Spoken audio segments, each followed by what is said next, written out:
Monsieur l'ambassadeur, c'est vraiment un honneur, pour nous tous et puis, pour moi d'animer cette discussion. On s'est rencontrés il y a 2 jours, à Berne, dans la plateforme, Suisse, Europe et on va reprendre, la discussion.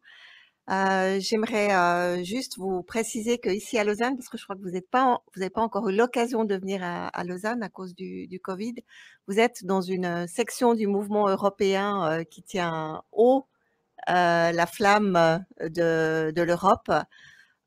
Aussi parce qu'à Lausanne, nous avons la présence de la fondation, Jean Monnet et que depuis des dizaines d'années et bien avant qu'on parle, d'accords bilatéraux, d'espace économique européen, entre la Suisse et l'Union européenne, il y avait des pro-européens, ici, à Lausanne. Vous avez au premier rang, madame Yagui, une ancienne syndic de Lausanne et qui est, un peu aussi une figure, de personnalités qui se sont toujours, engagées pour l'ouverture de la Suisse et pour l'Europe, ici, à Lausanne. Voilà. Alors je vais vous, céder la parole pour quelques, propos liminaires et puis on va se passer ce petit, micro pour que les gens puissent nous suivre à distance. Très bien.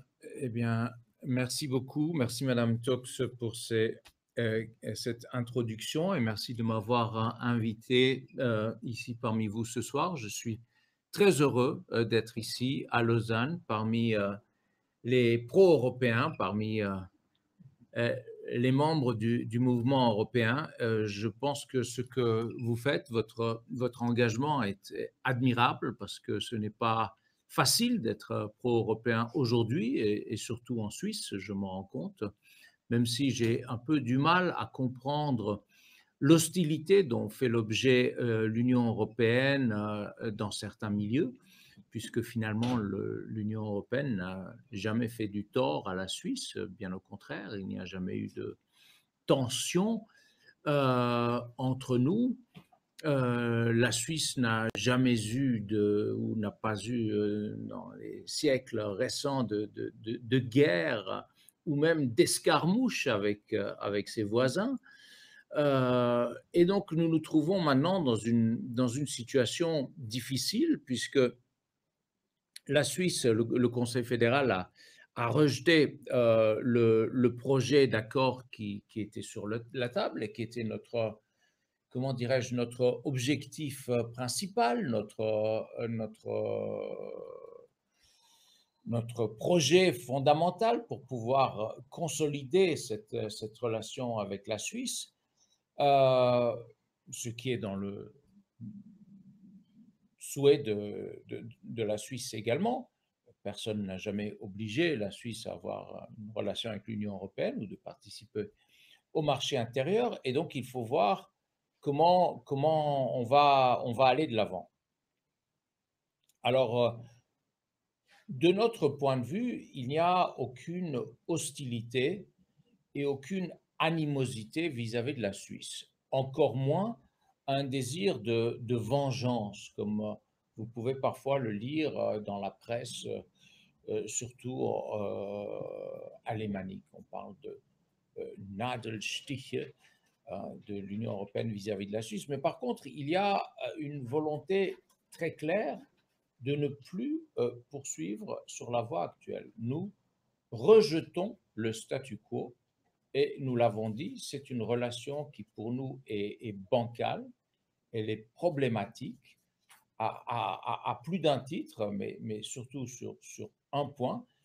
Et là, je vais faire peut-être un peu d'histoire, un retour en arrière. L'Union européenne a été créée, comme vous le savez, enfin en tout cas le projet européen a démarré après la Deuxième Guerre mondiale et c'était un projet surtout de réconciliation entre la France et l'Allemagne et au-delà les pays d'Europe occidentale, par le Benelux et l'Italie. Et c'est un projet qui a englobé de plus en plus de pays. Alors, c'est un projet de réconciliation par l'économie, par des réalisations concrètes, comme disait Jean Monnet, qui ne coalisent pas des États, mais qui rapprochent des peuples. Et donc, Pendant très longtemps, comme ce projet concernait les pays d'Europe occidentale, des pays comme la Suisse, qui tenaient particulièrement à leur neutralité et à l'équidistance entre l'Est et l'Ouest, pensaient qu'ils n'avaient pas de place dans ce projet, ce qui était compréhensible. Et puis, à un moment donné, le mur de Berlin s'est effondré et la réunification de l'Europe, Est et Ouest, a semblé possible, puisque pour nous, l'Union européenne, le projet européen ne s'adressait pas uniquement au peuple d'Europe occidentale. Je veux dire, les Polonais, les Tchèques, euh, les Suédois et oui, les Suisses sont aussi européens que les Français, les Allemands ou les Espagnols. Et donc, à ce moment-là, la Suisse a dû un peu revoir sa place dans le monde et en Europe. Je suis désolé, je vous raconte sûrement des choses que vous savez mieux que moi, puisque moi, ça ne fait que 10 mois que je suis ici. Mais c'est un peu pour voir comment on en arrive là. Et donc, la Suisse, qui à l'époque n'était même pas membre des Nations Unies, a décidé qu'elle voulait se rapprocher de l'Europe. Et à l'époque, la Commission, sous Jacques Delors, avait proposé un projet pour les pays, justement, essentiellement les pays neutres, qui ne voulaient pas s'engager dans le projet politique de l'Union européenne, mais souhaitaient par contre bénéficier des avantages économiques qu'offrait le marché intérieur, qui venait juste d'être achevé. L'espace économique européen. Donc, de quoi s'agit-il? Vous participez à l'espace économique européen, au marché intérieur, par le biais de l'espace économique européen. Vous en adoptez les règles sur lesquelles vous êtes consulté, mais par contre, vous ne participez pas à l'institution, vous restez indépendant, si je puis dire, même si tous nos États membres sont indépendants. Je ne considère pas que je viens d'une colonie ou d'un État conquis ou vassal, loin de là. Et donc, c'était plus facilement acceptable. Cette proposition a été acceptée par pratiquement tous les pays neutres ou non alignés en Europe. L'Autriche, la Suède, la Finlande, et j'en passe. Enfin, l'Islande aussi, mais qui n'est pas neutre. L'Islande n'a pas voulu rejoindre l'Union européenne pour d'autres raisons.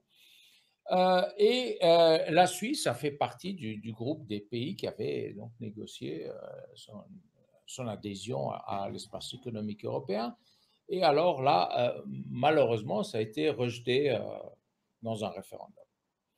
Et donc, pour essayer d'accommoder ou de rapprocher la Suisse de l'Union européenne et de son marché intérieur, et compte tenu du fait, et ça c'est un élément fondamental, qu'à l'époque la Suisse était candidate à l'adhésion, on a fait ces accords sectoriels, ces bilatérales comme on les appelle, pour permettre à la Suisse de s'acclimater à la participation du marché intérieur dans l'attente de l'adhésion et en espérant que ça allait faciliter l'adhésion. On n'a jamais pensé à l'époque que ça allait durer éternellement. C'était quelque chose qui devait être provisoire, peut-être qu'on aurait dû l'écrire et le dire plus clairement, mais c'était toujours provisoire. Et c'est quelque chose que nous n'avons ni avant, ni depuis, ni à l'avenir proposé à personne. Donc, les Britanniques auraient bien voulu avoir un tel arrangement sectoriel où on choisit de participer au marché intérieur dans tel et tel secteur, avec un minimum d'obligations, parce que c'est ce qui se passe, mais on ne l'a pas proposé. Donc, c'est pour dire que ce n'est pas contre la Suisse que de dire que nous ne voulons plus de cet arrangement, nous n'en voulons plus tout court. Et nous n'en voulions pas au départ non plus. C'était censé être quelque chose de provisoire. Et pourquoi est-ce que nous n'en voulons pas? Parce que c'est extrêmement compliqué et difficile à gérer, et que d'autre part, ça donne à un pays la possibilité d'accéder à notre marché intérieur en adoptant de façon sélective les règles, puisque la Suisse est obligée ou a été obligée d'adopter toutes les règles telles qu'elles existaient à un moment donné, au moment où elle a signé les traités. Ces règles évoluent. La Suisse dit, mais moi, je ne suis pas membre, donc je ne participe pas. Ou je n'adopte pas parce que ce n'est pas dans mon intérêt. Et donc ça ne va pas. Ça ne va pas parce qu'on ne peut pas offrir un tel arrangement à un pays tiers, et surtout que tôt ou tard, certains de nos États membres pourraient dire aussi, enfin, je veux dire, si les Suisses peuvent refuser les prestations sociales aux Français qui vivent en Suisse, pourquoi est-ce que les Français ne pourraient pas refuser aux Polonais et les Allemands aux Roumains et ainsi de suite. Donc, vous voyez un peu que ça ferait que tout notre édifice pourrait s'écrouler et l'intégrité du marché intérieur serait menacée, ce qui, pour nous, est beaucoup plus important que la relation, certes importante, que nous avons avec la Suisse ou avec le Royaume-Uni. Les Britanniques se sont fait la même réflexion. Il y a quelqu'un qui avait dit, je suis désolé, je répète ce que je vous ai dit tout à l'heure, si les Européens veulent continuer à vendre leur Prosecco, leur BMW, ils nous donneront ce que nous voulons, c'est-à-dire l'accès à leur marché pour nos produits en échange, en espèce de donnant-donnant. Mais ce n'est pas comme ça que ça marche. Ce n'est pas un accord de libre-échange que nous avons avec la Suisse, mais un accès au marché intérieur qui signifie qu'il faut respecter toutes les règles. Donc, si la Suisse veut un accord du type britannique, elle peut l'avoir, mais le Conseil fédéral a fait ses calculs, il a fait une étude en 2015 et il en a conclu que ce serait beaucoup moins intéressant pour la Suisse. Et c'est vrai. Donc, où en sommes-nous maintenant? Le Conseil fédéral a claqué la porte et il a dit, ben, enfin, il faut garder le statu quo parce que finalement, ça marche très bien et nous sommes amis. Oui, c'est vrai.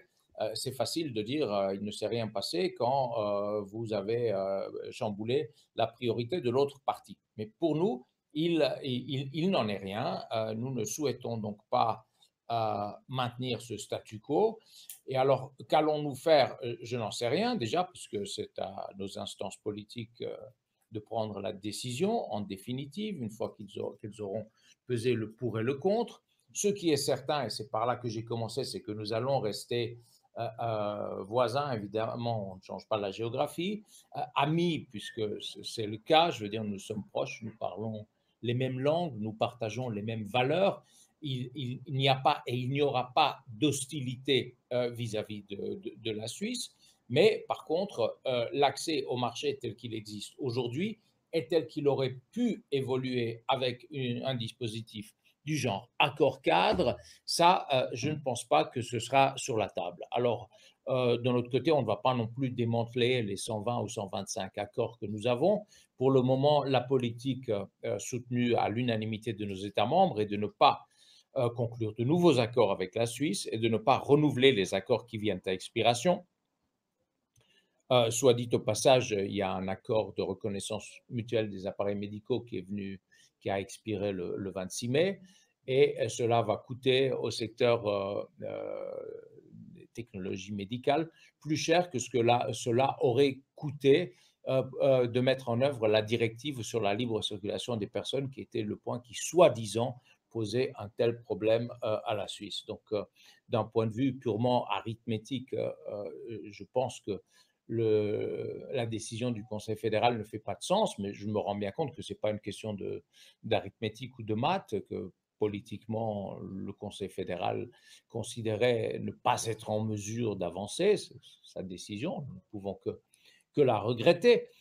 Mais donc, nos relations seront moins étroites, ou en tout cas, l'accès à nos marchés respectifs, parce qu'évidemment, c'est réciproque, sera moins profonde et moins fluide. C'est quelque chose de regrettable, mais voilà, nous n'y pouvons rien. Quel sera le degré de restriction ou de recul ou de glaciation de nos relations? Je ne peux pas vous le dire encore, nous le saurons peut-être à la fin de l'année ou à l'avenir. Ce sera certainement progressif, pas brutal ni rien. Mais donc, c'est juste pour expliquer qu'il n'y a pas d'animosité ou d'esprit de revanche, c'est juste une volonté, mais expliquée sur tous les tons depuis longtemps, de ne pas continuer dans une relation qui, pour nous, est bancale et insatisfaisante. Donc voilà, l'amitié reste, l'accès au marché, je ne sais pas. Euh, voilà. Et moi, je suis content d'être ici parmi vous et je suis à votre disposition pour répondre à vos questions. Merci de m'avoir écouté.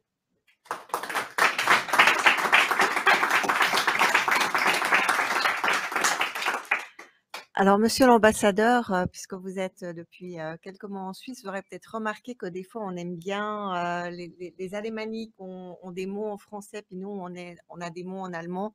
Alors là, je dirais que vous avez été spécialement Klartext, hein. On a connu quelques-uns de vos prédécesseurs. Vous avez une franchise, une clarté dans le propos C'est pas toujours un qui est, avantage pour qui un est diplomate. remarquable. Ça me posait des Peut-être, problèmes par le passé. peut-être. Alors voilà. Alors, vous êtes ici parmi des pro-européens et qui se demandent wie weiter, comment on peut continuer. C'est la discussion qu'on avait avant de vous accueillir. Donc, il y a évidemment les options d'avoir des initiatives populaires, peut-être d'avoir un trait de génie du Parlement qui trouverait un moyen de contraindre le Conseil fédéral à faire quelque chose. Mais de votre point de vue, monsieur l'ambassadeur, est-ce que finalement, alors vous me direz si c'est juste ou faux, on a la possibilité de devenir un État tiers, on a la possibilité d'aller dans l'espace économique européen, on a la possibilité d'adhérer. Est-ce qu'il y a encore un demi-chemin où l'accord institutionnel tel qu'il a été négocié est encore sur la table? Ou est-ce que cette négociation, vous ne la reprendrez pas? Écoutez, tout d'abord, la notion d'État tiers englobe tous les pays qui ne sont pas membres de l'Union européenne. Donc, à part les 27, tous les autres sont des États tiers, avec lesquels nous avons des relations plus ou moins proches. Nous essayons, comme toutes les organisations, comme tous les pays, d'avoir des relations très proches avec nos voisins pour des raisons évidentes. Donc, c'est la raison pour laquelle nous avons proposé l'espace économique européen et on peut dire que les pays de l'espace économique européen sont des partenaires très privilégiés économiquement. Ensuite, il y a les pays candidats à l'adhésion avec lesquels nous avons en règle générale des accords d'association qui sont des accords, comment dirais-je, très vastes et très profonds puisqu'ils ont pour objectif de préparer ces pays à l'adhésion. Donc, on a des dialogues dans tous les secteurs, on essaye de les aider à rapprocher leur législation, de mettre en place des structures administratives qui leur permettront un jour d'être État membre. Et puis, on a des dialogues sur les valeurs, la démocratie, l'état de droit, le fonctionnement de la justice, etc., etc. Et puis, on a des accords de libre-échange avec des pays qui, économiquement, sont importants pour nous. Comme par exemple, on a un accord de libre-échange avec le Canada, on a un accord de libre-échange avec le Japon, on a un accord de libre-échange avec le Royaume-Uni maintenant. Le Royaume-Uni, c'était son choix. Donc, il aurait pu, en quittant l'Union européenne, choisir entre différents modèles existants, c'est-à-dire l'espace économique européen, l'union douanière qui nous lie à la Turquie, ou un accord de libre-échange. Le modèle suisse, non, puisque comme je vous ai expliqué tout à l'heure, c'était un cas spécifique transitoire pour la Suisse. On ne l'a pas proposé et on ne le reproposera pas. Alors, l'espace économique européen, ça ne plaisait pas aux Britanniques. Et si je parle des Britanniques, c'est parce que un peu les mêmes problématiques se posent chez vous. Pourquoi? Parce qu'il faut continuer à contribuer au budget européen. On n'aime pas. Il faut respecter les règles décidées par d'autres alors qu'on avait l'habitude d'être autour de la table. On n'aime pas non plus. Et puis, l'interprétation des règles est arbitrée par une Cour européenne de justice dans laquelle on ne participe plus. Ce n'est pas non plus. Enfin, la libre circulation des personnes qui leur posait problème, alors qu'ils ont été un des rares pays à ne pas se prévaloir de la possibilité d'imposer des mesures transitoires lorsque les pays de l'Est ont adhéré, parce qu'ils ont dit, voilà, nous voulons qu'ils viennent parce qu'ils vont aider à la croissance de notre pays. Donc voilà, 4 motifs que les Britanniques n'aimaient pas et que les Suisses n'aiment pas non plus. Vous ne voulez pas non plus que les règles soient décidées à Bruxelles, qu'elles soient interprétées au Luxembourg, de contribuer au budget communautaire et que les Européens s'installent librement. Vous l'avez plus ou moins accepté récemment, même avec 62% etc. Mais pas qu'ils aient droit aux mêmes prestations sociales que les autres, ça pose problème. Alors, l'union douanière, ça c'est le modèle turc. Les Britanniques n'en voulaient pas parce que quand vous êtes dans une union douanière avec une autre partie, comme l'Union européenne, vous perdez la liberté de conclure vos propres accords de libre-échange, d'avoir votre propre politique commerciale. Vous devez vous aligner sur celle de l'Union européenne. Alors pour un grand pays fier comme le Royaume-Uni, qui rêve encore de conclure des accords commerciaux avec le monde entier, il voit évidemment que c'est plus facile à dire qu'à faire et que les Américains notamment ne se sont pas précipités, loin s'en faut. Mais enfin, cela leur posait problème. Donc, qu'y a-t-il d'autre comme modèle? Ben, je n'en vois pas, quoi. On est très créatif dans les institutions européennes, mais je ne vois pas. Alors, l'accord cadre, de quoi s'agissait-il? De remédier à deux insuffisances de la construction actuelle que nous avons avec la Suisse, c'est-à-dire une obligation un peu plus forte de reprendre les règles de l'Union européenne quand elles évoluent, mais encore pas très strictes, hein. C'était vraiment, à mon avis, extrêmement light, puisqu'on donnait, d'abord, on donnait la possibilité à la Suisse de participer au processus de prise de décision sans voix de vote, donc l'équivalent de ce que les pays de l'espace économique européen ont. On donnait ensuite 3 ans à la Suisse pour reprendre les règles. 3 ans, c'est quand même, vous en conviendrez, assez long pour tenir compte du fait que le processus ici, chez vous, sont longs, complexes et que parfois il y a l'intervention du souverain qui est le peuple. Et alors, on donnait même la possibilité, si jamais il devait y avoir un référendum, ou par référendum, on disait que voilà, ce règlement européen, on n'en veut pas, d'accepter ça aussi. Mais dans ce cas-là, je veux dire, quand on se soustrait à une obligation, il faut quand même offrir une compensation. C'est comme si vous dites, voilà, moi je suis objecteur de conscience, je ne veux pas faire le service militaire. On vous dit, bah, cher ami, vous faites un service civil, vous offrez quelque chose à la société. Vous faites partie d'un club, vous profitez des infrastructures et vous dites, je ne veux pas voilà, de ça parce que, etc., le peuple ne veut pas, très bien, mais alors vous offrez autre chose. Donc, à mon sens, tout ça est extrêmement raisonnable et accommodant. Donc, aller en deçà de cela, je veux dire, je ne vois pas. Je ne vois pas. Le Conseil fédéral a dit, je crois que c'est le président Parmelin qui a dit, on avait déjà accepté l'adoption dynamique de l'acquis et le rôle de la Cour. Le rôle de la Cour, ah oui, ça j'ai oublié de le mentionner, puisque à la demande de la Suisse, demande insistante, on avait accepté qu'il y ait un tribunal d'arbitrage pour régler les litiges.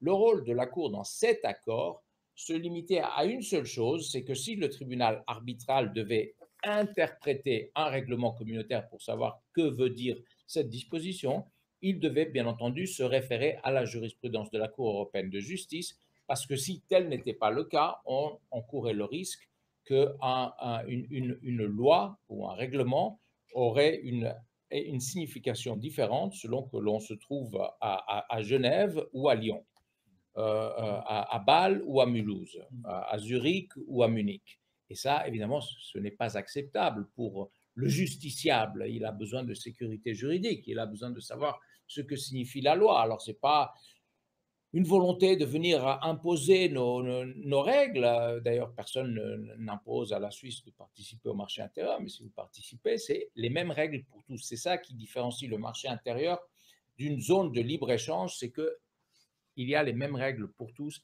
et c'est fantastique pour les exportateurs, pour les producteurs, parce qu'ils savent qu'ils produisent quelque chose et qu'avec la même étiquette, avec les mêmes normes, etc., ils peuvent vendre à 500 millions de clients potentiels. Donc, une autre solution, je n'en vois pas. L'espace économique européen qui implique un peu plus de droits et un peu plus d'obligations par rapport à l'accord cadre dont la Suisse n'a pas voulu, ou l'accord de libre-échange tel que celui qu'ont les Britanniques, qui impliquera moins d'obligations. La Cour européenne de justice ne jouera aucun rôle, puisque la Suisse ne devra pas mettre en œuvre le droit européen, mais elle n'aura pas le même accès au marché intérieur. Quant à savoir si l'offre est toujours sur la table, bah, nous n'avons pas quitté la table des négociations. Donc, oui, mais enfin, je veux dire, la patience a des limites, je dirais. Je ne vois pas maintenant le Conseil fédéral revenir pour faire amende honorable. Maintenant, est-ce qu'en 2023, après les élections, avec un nouveau conseil fédéral, on reprendra le dialogue? Je pense qu'on va toujours être disposé à dialoguer avec la Suisse. Là n'est pas la question, mais la Suisse doit d'abord savoir ce qu'elle veut. Voilà. Moi, je dirais, mais ça c'est vraiment une opinion tout à fait personnelle, hein, que voilà, décidez ce que vous voulez, faites le référendum, et une fois que le peuple aura approuvé, bah, venez nous voir, on sera là pour vous, quoi, parce qu'on souhaite évidemment avoir une relation proche avec la Suisse. Alors, je vais encore poser une question et puis préparer les vôtres. Monsieur l'ambassadeur, j'aimerais vous entendre sur un thème, c'est quand même et je me fais un petit peu l'avocat du diable, hein, la méchante commission qui a été intransigeante avec la Suisse, voilà. Et puis cette stratégie qu'a toujours le Conseil fédéral depuis très longtemps de compter sur les États membres. Et alors longtemps, ça a été l'Allemagne, hein, Helmut Kohl a toujours été très sympa avec la Suisse. Et puis maintenant, on a le chancelier autrichien, Monsieur Kurz, qui dit quand même, faut pas être trop méchant avec les Suisses. Et puis on essaye quand même aussi d'aller trouver des soutiens à Paris ou à Rome, c'est un petit peu plus difficile. Donc j'aimerais votre avis sur cette stratégie de jouer les États membres contre la Commission. Est-ce que ça peut marcher? Ou bien est-ce que c'est voué à l'échec? Oui, alors on a vu cette stratégie qui est bien connue d'essayer de rallier des soutiens. Mais je mentionnais tout à l'heure le cas du Royaume-Uni qui est similaire. Est-ce que vous croyez qu'ils ont peu d'amis ou peu de soutien au sein de l'Union européenne? C'est un pays plus grand que la Suisse, une économie plus importante que la Suisse, un marché plus important, membre du Conseil de sécurité, etc., etc. Ils ont des alliés proches, notamment les Allemands, les Néerlandais, les Danois, avec lesquels ils ont des affinités non seulement culturelles, mais aussi sur le modèle économique, le libre-échange, etc. Et alors, ils se sont cassés la figure. Pourquoi? Pas parce que les Allemands, tout d'un coup, ont dit voilà, on est fâché contre les Britanniques, donc on veut les punir, mais c'est parce qu'il y avait quelque chose de plus important que le marché britannique, qui est le marché intérieur. Alors, si on met en cause, on met en péril l'intégrité du marché intérieur, ce n'est pas le marché britannique qui va compenser. Donc, pour nous, c'était vraiment une question existentielle. Donc, si ça n'a pas marché pour les Britanniques, je ne vois pas que ça marcherait pour la Suisse. Ceci étant, je n'accepte pas, évidemment, la qualification de méchante pour la Commission. La Commission est là pour défendre l'intérêt général. Elle est le moteur de l'intégration européenne et la gardienne des traités. Traditionnellement, c'est son rôle et elle est dans ce rôle de proposer des solutions qui peuvent agréer à tous les États membres. Et donc, même si la Suisse arrivait à convaincre du bien fondé de ces demandes ces 4 États voisins, et il y en a 23 autres. Et donc, ce serait loin d'être gagné. Et je dirais enfin que il n'y a aucun État membre qui ait de l'hostilité vis-à-vis de la Suisse, même si on n'a pas forcément des frontières communes, mais je veux dire, tous nos États membres sont bienveillants vis-à-vis de la Suisse, y compris les États d'Europe de l'Est que vous avez privés, que la Suisse a privé de contributions, somme toute fort modestes, à la cohésion. Je veux dire, je ne perçois pas d'hostilité de ce point de vue-là. Donc, il y a des nuances parmi nos États membres, d'autres évidemment qui comprennent un peu plus, d'autres un peu moins, et il y aura des discussions entre eux, mais finalement, je pense qu'il y aura une décision qui reflète, comment dirais-je, l'intérêt général. Alors, on va prendre des questions dans le public. Qui lève la main? Si vous me permettez, je vais enlever Oui, la je vous veste en parce qu'il prie. fait un peu chaud. En fait, on est en été. C'est pas Soi-disant, oui. évident, Ouais, mais ouais. on est en été. Alors, Monsieur Pudgen, professeur Pudgen. Well, so Pauline, Paracalon. pour votre commentaire. Un des sujets que l'on sait va avoir un impact rapide sur cette décision du Conseil fédéral est le marché de l'électricité, où la Suisse est très vulnérable, où on espérait avoir un accord, mais qui n'aura pas lieu.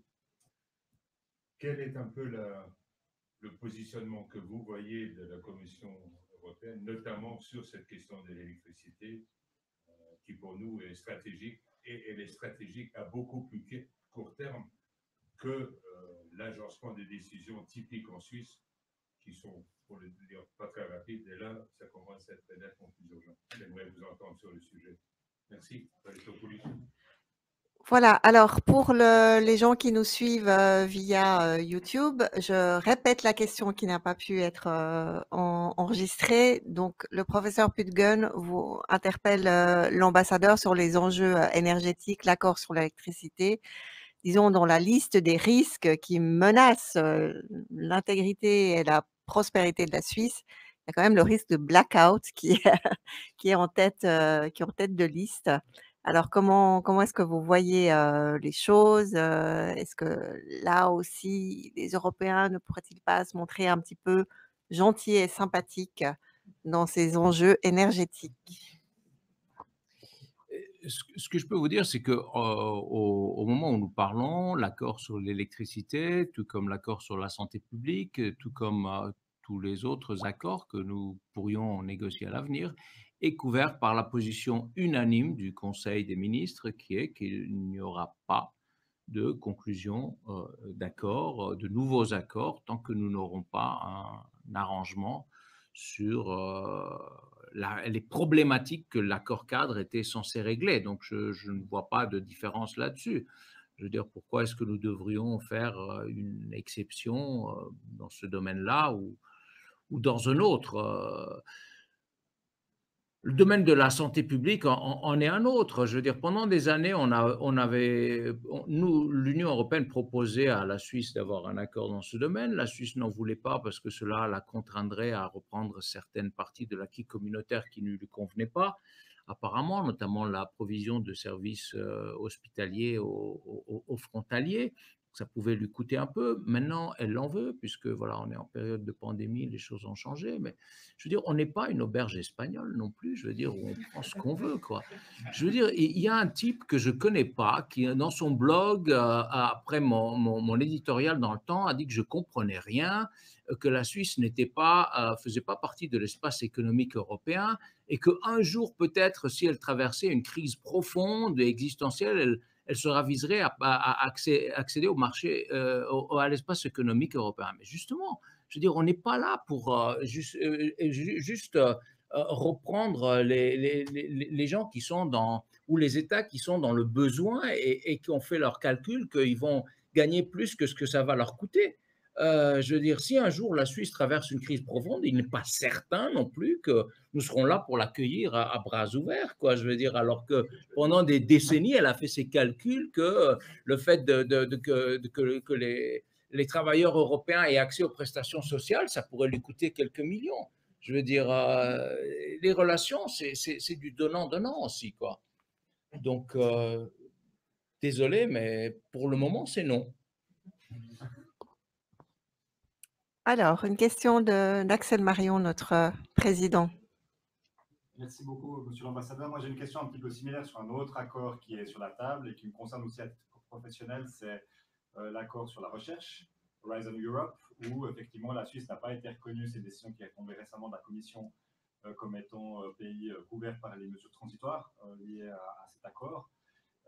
Alors, si je me faisais l'avocat du diable 2 minutes, je dirais que ce n'est pas un renouvellement d'accord en tant que tel, puisqu'effectivement, on est sur un accord qui est couvert par les bilatérales 1, mais avec des programmes qui sont limités dans le temps. Donc là, est-ce qu'on peut imaginer quand même, et puis par ailleurs, on a des mouvements de sciences européens, Science Europe, etc., qui ont fait des appels aussi, hein, puisqu'on a en Suisse la chance d'avoir des institutions de recherche de pointe.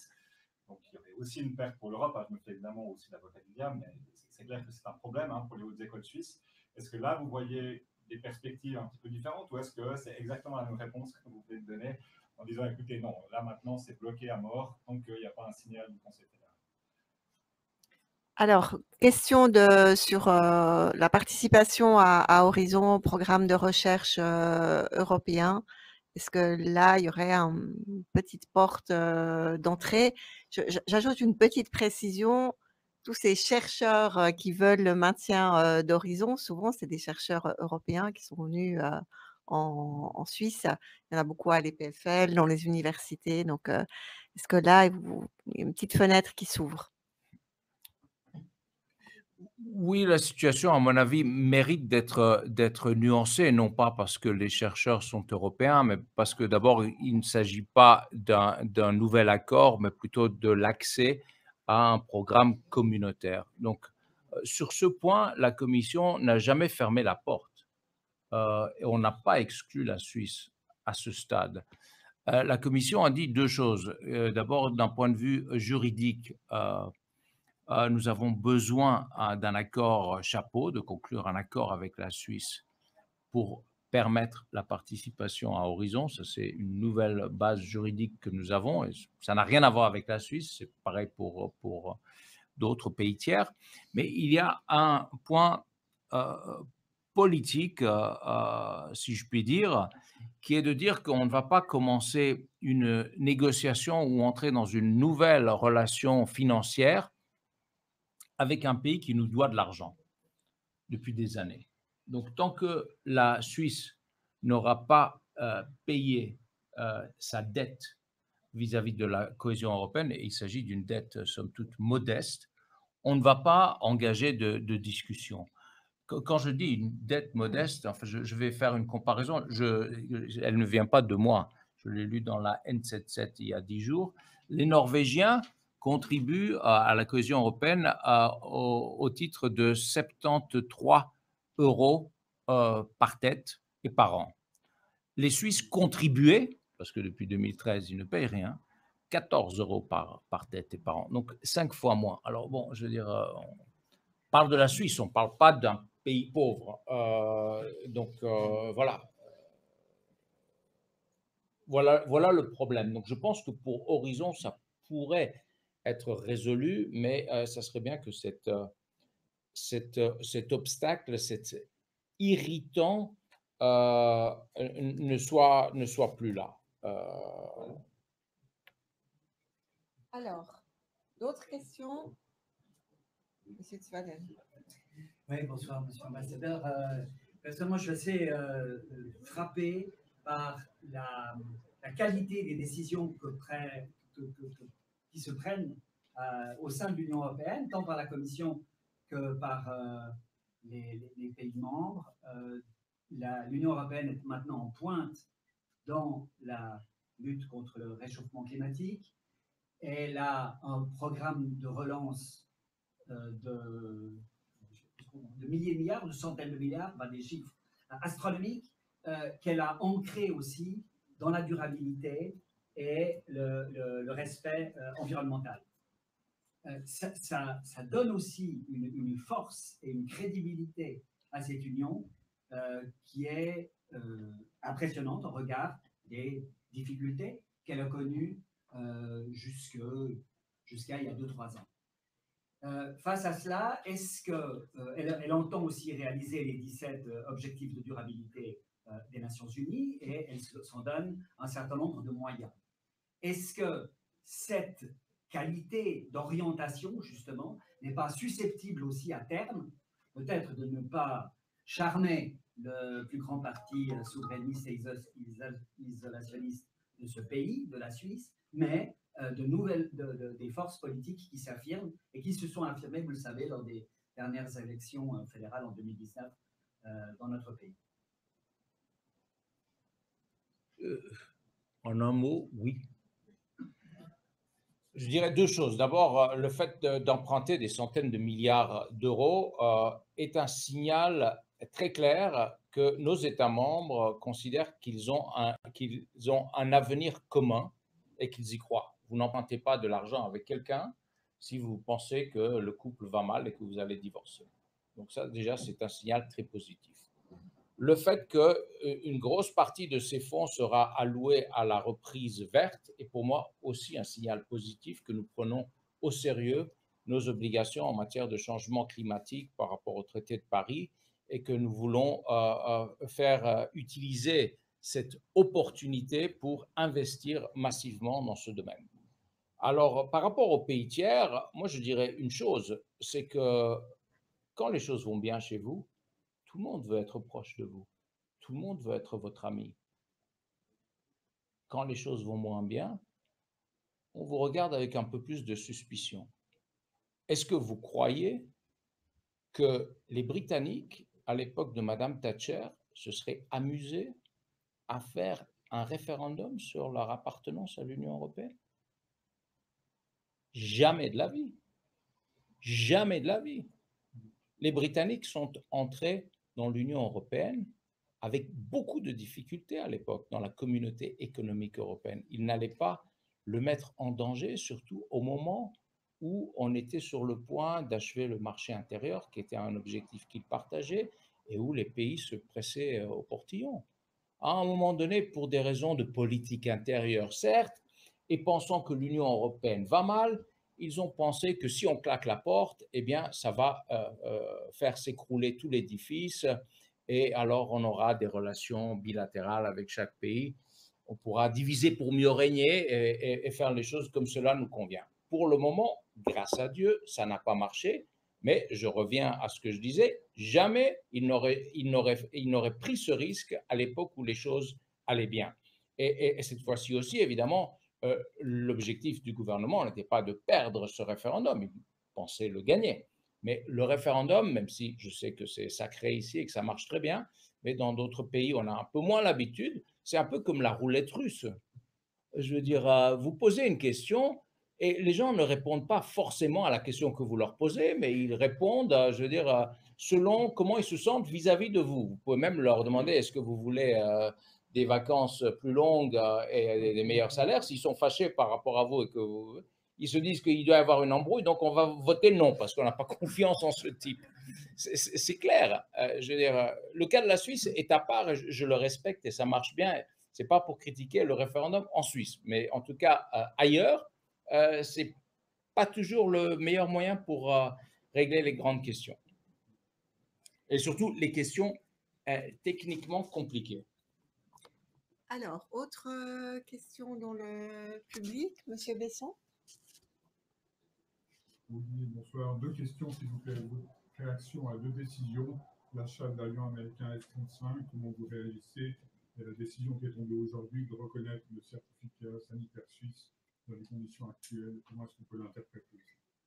Alors, les avions et puis le certificat Covid, là où quand même on est resté eurocompatible, nous les Suisses. Bien, alors pour les avions de combat, bah, ça c'est, je veux dire, toutes les questions comment dirais-je, de défense et de commerce de matériel de défense sont exclus du champ d'application du traité, donc ce n'est pas vraiment de ma compétence. Je dirais, mais c'est une réflexion personnelle, que ça n'a certainement pas fait plaisir à un certain nombre de nos États membres. Mais après, je veux dire, le F-35 a été acheté par les Belges, les Néerlandais et les Danois, et voilà, personne n'a trouvé quelque chose à redire, en tout cas au niveau des institutions européennes. La Suisse a acheté l'avion de combat, ou va acheter l'avion de combat qui convient le mieux à ses besoins. On prend note, voilà.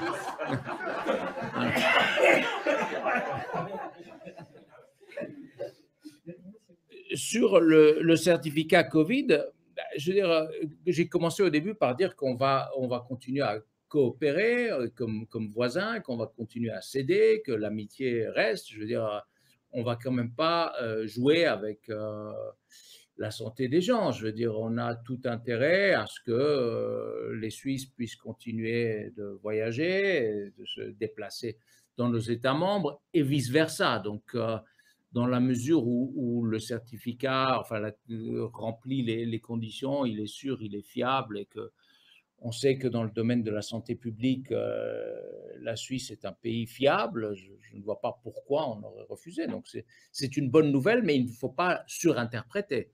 Ça ne veut pas dire que demain, on va signer un accord sur l'électricité. Voilà. Il y avait une question de Guillaume Quézel, je crois. Bonjour et puis merci beaucoup pour l'intervention vraiment très intéressante. J'avais une question un peu sur, en fait, on est un peu dans une spirale négative, on a l'impression, en tout cas dans le débat médiatique, avec d'abord la non-connaissance de l'équivalence de la bourse suisse, l'accord cadre qui le Conseil fédéral a décidé de pas continuer, et puis l'accord de reconnaissance mutuelle sur les medtech, en fait, qui aussi est maintenant est tombé à l'eau. Et en même temps, il n'y a aucun instrument pour, au niveau du temps, interrompre cette spirale négative, comme dans le Brexit, où là, il y avait vraiment une date butoir, où il fallait trouver un accord, où il n'y avait rien, en fait. Et en Suisse, le plan B, c'est toujours rester dans le statu quo, qui n'est pas une option pour l'Union européenne. Mais alors, qu'est-ce que l'Union européenne peut faire, en fait, de son côté, parce qu'il y a toujours deux personnes dans la relation, pour sortir de cette spirale négative, en fait? Je veux dire, les conséquences de la non-conclusion de l'accord cadre étaient connues. Elles étaient non seulement connues, mais même quantifiées par le Conseil fédéral. Il y a ce document qui a fuité dans la presse qui indiquait que le Conseil fédéral était tout à fait au courant que ça pourrait coûter cher à terme à l'économie suisse. Donc, ce n'est pas une surprise. Qu'est-ce que l'Union européenne peut faire? L'Union européenne, je veux dire, malgré le fait que la Suisse nous a fait attendre depuis des années et des années avant d'entamer ces négociations. Ensuite, on a négocié pendant des années. Je ne sais plus, je crois qu'il y a eu 34 cycles de négociations. Des contacts au niveau présidentiel, il y en a eu plus d'une vingtaine, etc. Ensuite, on a conclu les négociations. Les négociateurs suisses ont dit que c'était un très bon accord, que la Suisse avait obtenu l'essentiel de ses objectifs. Je crois même que quelqu'un a dit 90 ou 95%, donc ce qui est quand même assez incroyable. Ensuite, après une longue période de silence, M. Maurer nous a écrit une lettre dans laquelle il a dit que certains points devaient être clarifiés. Au bout de 2 ans, on est passé de la clarification à l'immunisation pour enfin s'entendre dire que même si on avait concédé ce que la Suisse voulait à 2 points sur 3, que le troisième était tellement important, surtout en conjonction avec la perte de souveraineté, qui, comme je vous l'expliquais, serait considérable, je plaisante, vous comprenez, et que la Suisse, ça a quitté la table des négociations. Donc, franchement, j'ai du mal à voir ce qu'on pourrait faire. Hein, je veux dire, on dit en français, on ne peut pas faire boire un âne qui n'a pas soif. C'est ça, je veux dire, qu'est-ce qu'on pourrait offrir de plus à la Suisse? Voilà. Peut-être que certains stratèges à la Commission auront des idées, mais moi, franchement, je n'en ai pas. Je n'en ai pas, puisque nous étions même disposés à discuter de la directive sur la libre circulation des personnes pour voir s'il y a vraiment des points là-dessus où la Suisse pourrait dire légitimement ça, on n'en veut pas, on n'a pas signé, etc. Puisque, en fait, cette directive codifie tout un ensemble de droits qui existaient depuis des années. Donc, de dire que c'est un changement de paradigme est certainement très excessif, à mon sens. Donc, mais nous étions prêts à voir s'il y a vraiment des choses qui sont très problématiques et qui posent problème qu'on aurait pu essayer d'arranger. Et c'est la Suisse qui a quitté la table des négociations. Ce que, en règle générale, nous faisons dans notre système communautaire, puisque nous savons que certains sujets, notamment la libre circulation des personnes, peuvent poser problème. C'est de dire, voilà, s'il y a une soudaine augmentation des importations ou du nombre de travailleurs, etc., et que cela entraîne des problèmes, il faut pouvoir quantifier, on a le droit d'imposer des sauvegardes. Mais ce n'est pas de dire, je fais ce que je veux, quand je veux, comme je veux, et je n'accepte pas, parce que ce que nous demandions, par exemple, pour la protection des salaires, c'est que, d'accord, la Suisse peut prendre des mesures à condition qu'elles soient non discriminatoires et proportionnelles. Je pense que c'est franchement pas quelque chose de déraisonnable.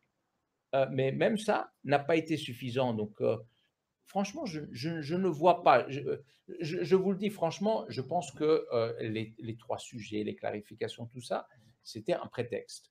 Finalement, la Suisse ne voulait pas de cet accord. Elle veut le statu quo, elle veut le beurre et l'argent du beurre, comme j'ai dit, et les faveurs de la laitière par-dessus le marché. Et donc voilà, mais vous comprenez que pour nous, c'est un peu plus difficile.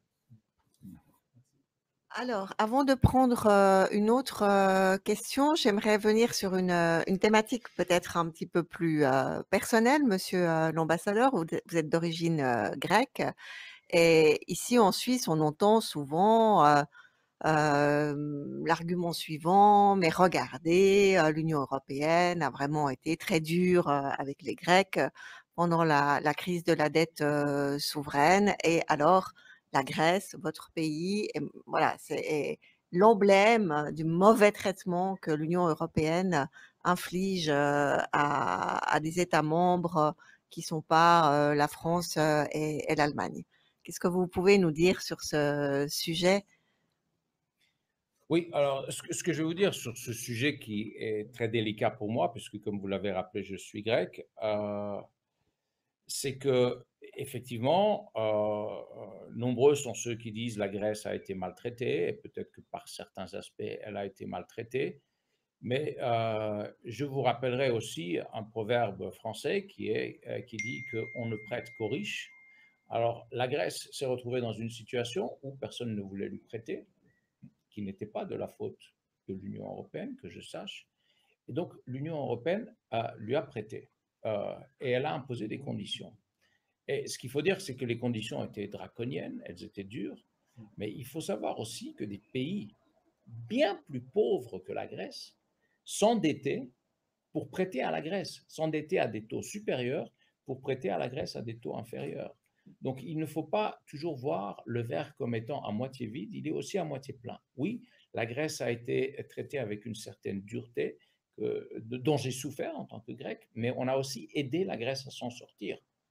Parce que l'alternative était de sortir de l'euro ou de s'adresser au FMI, des alternatives que le gouvernement de l'époque a envisagées et qui étaient bien moins appétissantes que l'aide conditionnelle qui a été donnée par l'Union européenne.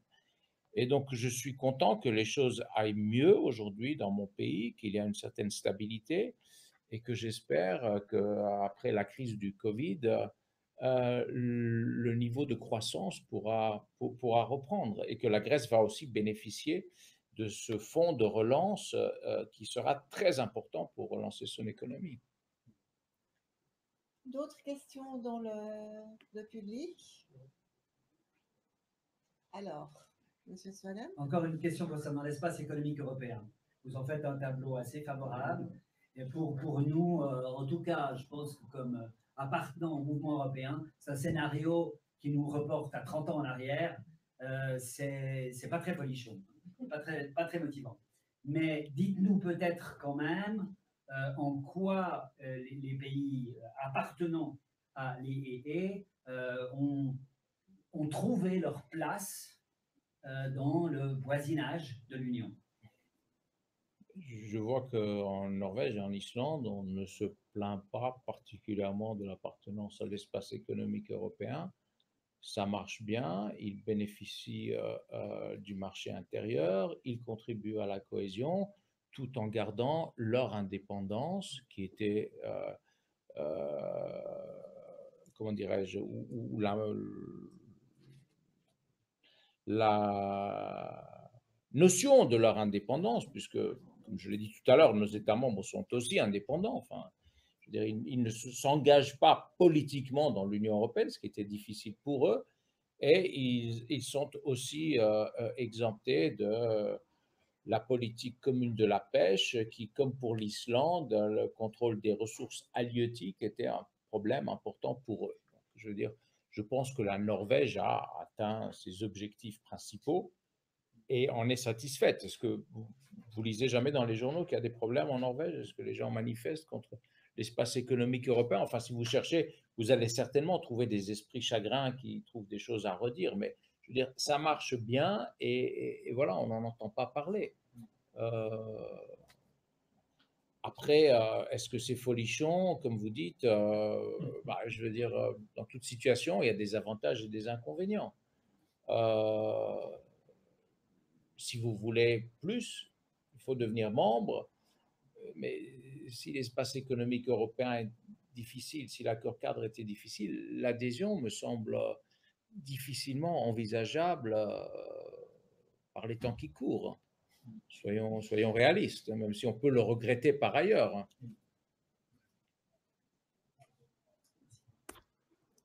Alors, on est conscient que le fait de ne pas avoir sauté ni 1 mètre ni 2 mètres, mais vouloir sauter les 3 mètres serait difficile en termes de souveraineté. L'adhésion est quand même la meilleure solution. Clairement. Et c'est aussi parfois comment dire? Une appréciation faussée de ce qu'est la souveraineté au XXIe siècle qui fait que la Suisse se retrouve dans cette situation. Mon cher Michel Vicky a une question. Oui, une question. J'ai l'impression finalement que la Suisse et l'Union européenne étaient 2 joueurs de cartes et que malheureusement le jeu a été distribué il y a trop longtemps. On s'est un petit peu échangé et la couleur des cartes ou la force des cartes a un petit peu évolué, comme l'a soulevé Pierre Swallen avant. Hein. On voit maintenant une dynamique européenne se mettre en place qui est quand même séduisante, mais qui est séduisante aussi pour notre population. Et quand même, cette population, c'est une population souveraine grâce à notre démocratie directe. Donc finalement, qu'est-ce que le mouvement européen suisse, qu'est-ce que l'Europe avec le mouvement européen suisse peut faire finalement pour faire que ça s'inscrive un petit peu plus dans les esprits et qu'on prenne mieux conscience des rapports de force, des avantages, des opportunités qui peuvent s'ouvrir à nous plutôt que des inconvénients, et de faire vivre à la Suisse ces inconvénients, parce que ce sera finalement aussi contre-productif. Ne pas signer l'accord sur l'électricité ou ne pas trouver un modus vivendi risque aussi de nous faire ressentir la pression européenne plutôt que de représenter une opportunité pour nous. Donc on prend le risque finalement de renforcer encore l'aspect négatif des Suisses vis-à-vis de l'Europe. Donc comment faire en fait pour changer les jeux de cartes dans nos mains? Voilà, alors comment vous, monsieur l'ambassadeur qui représentez l'Union européenne à Berne, vous pouvez faire en sorte qu'on considère mieux l'Union européenne en Suisse?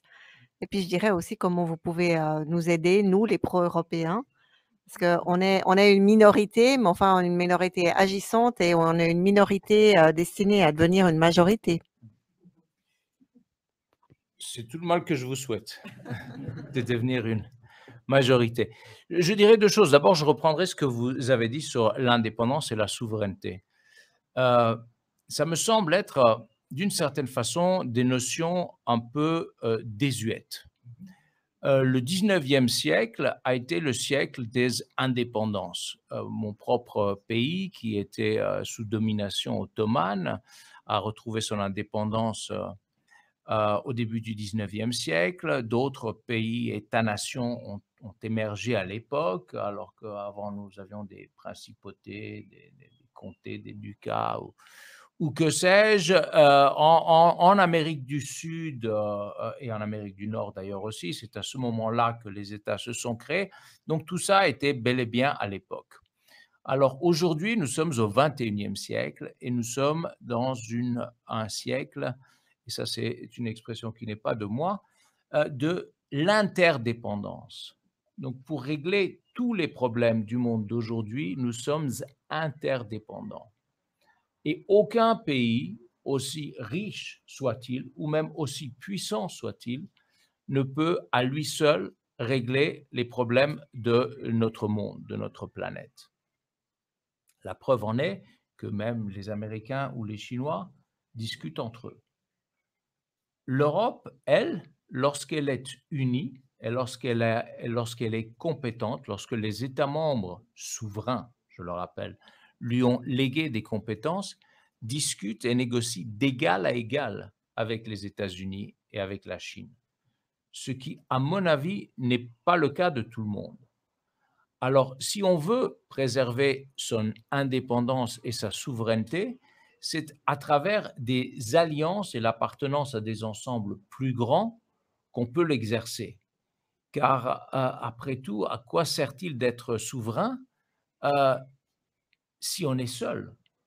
On partage cette planète avec d'autres, je veux dire. Et la Suisse, elle a eu des expériences récemment qui n'étaient pas toutes positives, avec des voisins qui n'étaient pas aussi méchants ou bien intentionnés plutôt que l'Union européenne. Je veux dire, je prends l'exemple du secret bancaire, sujet dont on a débattu pendant des décennies avec la Suisse, qui nous posait problème, avec nos États membres. La Suisse a toujours dit, nous sommes souverains. Nous sommes souverains.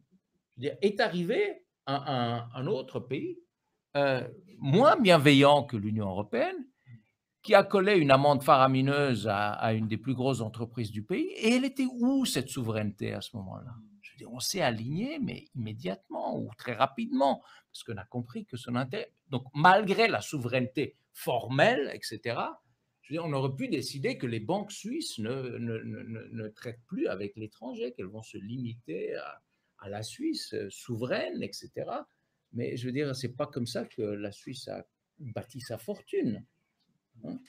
Et je rappelle quand même que l'Union européenne n'a jamais dit, je veux dire, vous faites ce qu'on vous dit, ou sinon on vous colle une amende, ou on impose 50% de droits de douane, on ferme la frontière, etc.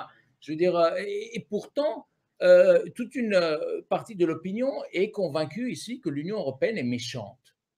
Est méchante, veut faire du tort à la Suisse, et que c'est vraiment un péril pour l'indépendance de la Suisse. Alors, mais alors oui, qu'est-ce que vous pourriez faire et qu'est-ce qu'on pourrait faire pour convaincre Bruxelles? Mais je veux dire, il faut discuter des sujets de façon, comment dirais-je, lucide,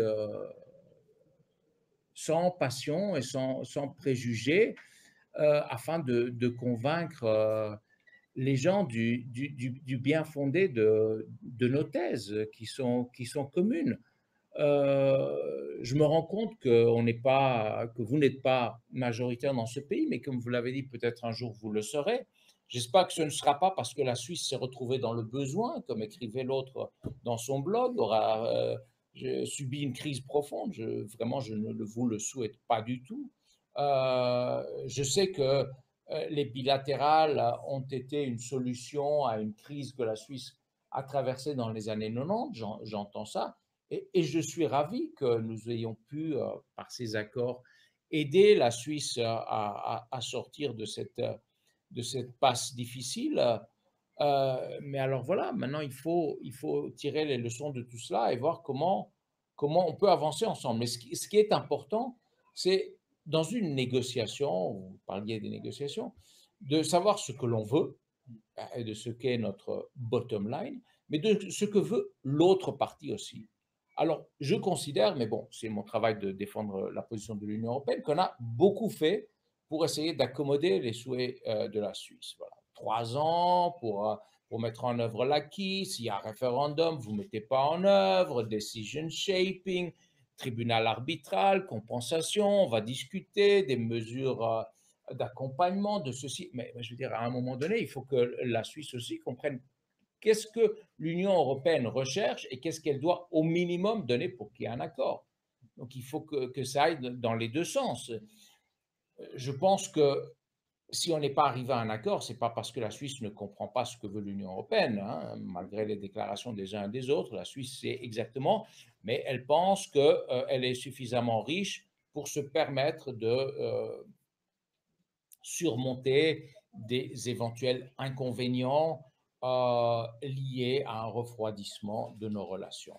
Et puis je pense aussi que, comme souvent, les hommes et les femmes politiques, pas seulement en Suisse, mais partout, se disent que c'est un problème. Quand il arrivera, moi je serai dans mes montagnes en train de marcher, donc quelqu'un d'autre le résoudra.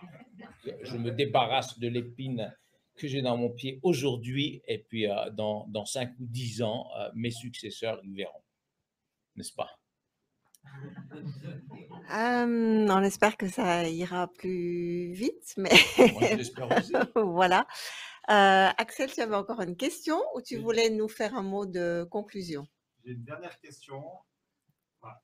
priori, une dernière question, peut-être plus personnelle et du coup aussi plus au deuxième degré pour vous, monsieur l'ambassadeur. Vous me tendez une perche avec cette idée de balade dans les montagnes. Aujourd'hui, 1 mois et demi après la décision du Conseil fédéral, vous, en tant qu'ambassadeur de l'Union en Suisse, votre état d'esprit, c'est de dire « Oui, je parte le plus vite possible de ce pays de fous, que je puisse travailler avec des gens un petit peu sérieux », ou bien vous dites « Ça, c'est le plus beau défi qu'un diplomate puisse accomplir dans sa carrière, c'est de relever la situation aujourd'hui en Suisse. » Voilà, alors qu'est-ce que vous allez faire pendant le reste de votre mandat, monsieur l'ambassadeur? C'est une bonne question et je vais vous répondre très franchement. Le 26 mai a été une très, très mauvaise journée pour moi. J'étais vraiment très déçu et très déçu. Et alors, non, je ne me suis pas dit que j'allais partir. Je ne me suis pas dit non plus que j'allais pouvoir résoudre le problème à moi tout seul. Je n'ai pas cette prétention. Comme je vous ai dit tout à l'heure, on ne peut pas faire boire un âne qui n'a pas soif. Mais je me suis dit, j'ai la chance de vivre dans un très beau pays. Si on avait eu l'accord cadre, on aurait relancé beaucoup de dossiers, beaucoup de négociations. J'aurais eu beaucoup à faire. Maintenant, si cette relation va vers une glaciation, je vais en profiter justement pour découvrir les montagnes, les villes et profiter de tout ce que la Suisse a à offrir. Donc, comme on dit, vous avez compris, j'aime bien les proverbes, quelque chose, malheur est bon. Donc, voilà, s'il y a moins à faire, je profiterai des charmes de la Suisse. C'est pas du clartex, c'est du cash. Merci beaucoup. Merci beaucoup. Je vous propose qu'on applaudisse monsieur l'ambassadeur.